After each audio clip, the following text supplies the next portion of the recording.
Taxation without representation. Ever felt like your voice isn't being heard? Imagine you're part of a big group project at school, but only a few people get to decide how things are done, and your ideas are ignored. Frustrating, right? This feeling was exactly what many American colonists experienced in the 1700s under British rule. Before the Revolutionary War, the relationship between Britain and its American colonies was mostly peaceful and beneficial. The colonies thrived through mercantilism, a system where the colonies provided raw materials to Britain and in return received finished goods. This relationship boosted the British economy and allowed the colonies to grow. However, this balance changed after the French and Indian War, 1754 to 1763, a conflict fought in North America between British and French forces, both supported by various Native American tribes. In 1763, after the war, Britain issued the Proclamation Line, which stopped colonists from moving west past the Appalachian Mountains. Many colonists wanted to settle this new land, so this restriction felt like another barrier to their freedom. Additionally, the Quartering Act of 1765 required colonists to provide housing and food for British soldiers stationed in America, increasing their resentment. The war left Britain with a huge debt. To help pay off this debt, Britain decided to tax its American colonies. In 1765, they introduced the Stamp Act, which taxed paper products like newspapers and legal documents. The colonists had no representatives in the British Parliament, making these taxes feel unfair. They started shouting, "No taxation without representation," meaning they shouldn't be taxed without having a say in the laws.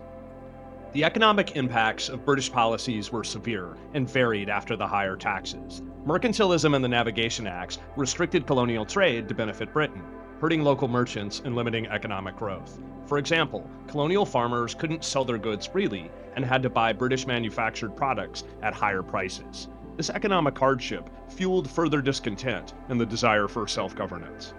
Even when Britain repealed the Stamp Act in 1766 due to widespread protests, they quickly passed the Declaratory Act. This law declared that Parliament had the authority to make laws for the colonies in all cases whatsoever, which only made the colonists angrier. To fight these unfair policies, representatives from several colonies gathered at the Stamp Act Congress in 1765.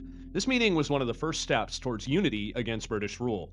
Leaders like John Adams, who was passionate about justice, Patrick Henry, known for his fiery speeches, John Hancock, a wealthy merchant with strong influence, and John Dickinson, a thoughtful and strategic thinker, emerged. They were inspired by Enlightenment thinkers like John Locke, who believed in natural rights and government by consent. In 1770, tensions reached a boiling point with the Boston Massacre. British soldiers fired into a crowd of colonists, killing 5 people, including Crispus Attucks, a man of African American and Native American descent. Imagine a family witnessing the chaos and fear as shots rang out in their town square. This tragic event fueled anger and solidarity among the colonists. In 1772, colonists escalated their resistance by burning a British customs ship in the Gaspee affair, further straining relations. This bold act of defiance showed the colonists' determination to fight unfair policies.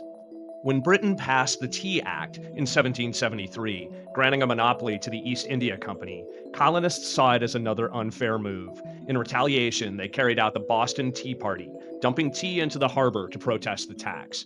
Britain responded with the Coercive Acts, also known as the Intolerable Acts, in 1774, which closed Boston Harbor and revoked Massachusetts' self-government. Instead of quelling the rebellion, these acts only strengthened the colonists' resolve. Women were also vital to this resolve. Mercy Otis Warren wrote plays and pamphlets criticizing British actions, while Abigail Adams advocated for independence and women's rights. Women sewed the costumes for the chilly night on December 16, 1773, when colonists, dressed as Mohawk Indians, boarded British ships and threw chests of tea into the icy waters, protesting the tax and the monopoly. The Daughters of Liberty produced their own goods to avoid buying British products, and events like the Edenton Tea Party in 1774 showed women's active participation in the movement. The colonies then formed the First Continental Congress in 1774, agreeing to boycott British goods and coordinate their resistance.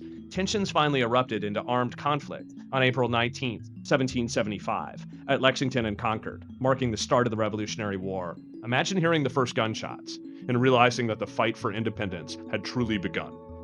Effective communication played a crucial role in uniting the colonies. Groups such as the Sons of Liberty and the Committees of Correspondence organized protests and shared information across the colonies. Paul Revere became a hero when he rode through the night in 1775 to spread the news of British troop movements, ensuring that everyone was informed and united. Patrick Henry famously declared, "Give me liberty or give me death." This powerful statement rallied many colonists to the cause of independence. The Second Continental Congress met in May 1775 and sent the Olive Branch Petition to King George III, hoping to avoid war, but their pleas were ignored. This rejection made the push for independence inevitable. Thomas Paine's pamphlet, Common Sense, published in 1776, argued passionately for independence in simple language. Paine wrote, "These are the times that try men's souls," inspiring many colonists to support breaking away from Britain. Increasing literacy rates and access to printed materials like Common Sense empowered more colonists to participate in the resistance. Education fostered critical thinking and political awareness, essential for organizing and sustaining the movement for independence. Symbolic acts like the Boston Tea Party and the Gaspee Affair were meant to demonstrate resistance and inspire others to join the cause. The Boston Tea Party symbolized the colonists' rejection of British economic control, while the Gaspee Affair showed their willingness to take direct action against unjust laws. The Revolutionary War, 1775 to 1783, was a long and difficult struggle, but it ultimately led to the creation of the United States of America. The war ended with the signing of the Treaty of Paris in 1783, which recognized American independence. The experiences and ideas from the Revolution laid the groundwork for the United States Constitution and the establishment of democratic principles that continue to shape the nation today. So what started as frustrations over taxes on paper and tea grew into a full-fledged fight for independence. The colonists stood up against a government that ignored their voices and imposed unfair laws. Their determination and unity led to the Revolutionary War and the birth of a new nation. Taxation without representation ignited a revolution and shaped the future of a country.